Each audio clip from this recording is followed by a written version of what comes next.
Circus के joker नहीं है। हम रिंग मास्टर बनकर तुमको हमारे इशारों पर नचाएंगे इंशाअल्लाह। मेरे अजीज दोस्तों और बुजुर्गों, मेरी इज्जतदार माँ और बहनों, आज उत्तर प्रदेश में कोविड से लाखों लोगों की मौत हुई है। गंगा के ऊपर गरीबों की लाशें बह रही थी। नदी के किनारे लाशों को कुत्ते लोच कर खा रहे थे। लोगों आवाम को ऑक्सीजन नहीं मिल रहा था, अस्पताल का बेड नहीं मिल रहा था।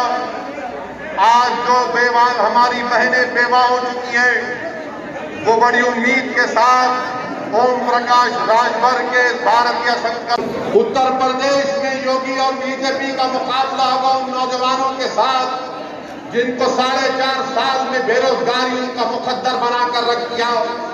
आज बीजेपी का मुकाबला इन तमाम लोगों से होगा।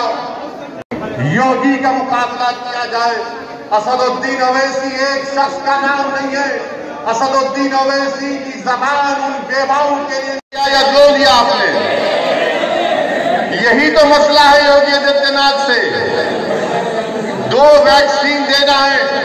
उत्तर प्रदेश में सिर्फ 3% लोगों को 2 वैक्सीन लगाए।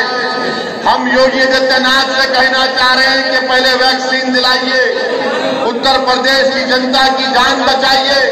पहले आपकी नाकामियों और नाअहली की वजह से लाखों लोगों की मौत हो गई। उत्तर प्रदेश की सरकार और उत्तर प्रदेश की जनता से अपील करेंगे कि वैक्सीन लीजिए और अपनी जान को बचाइए और मजलिस को और संकल्प मोर्चा को मजबूत करिए। ये शुरुआत है। इंशाअल्लाह ताला जब हालात मामूल पर आएंगे तो और भी जल्द से होंगे और आपसे हम मुझे बात करने का मौका मिलेगा। शुक्रिया। अस्सलाम वालेकुम व रहमतुल्लाहि व बरकातहू।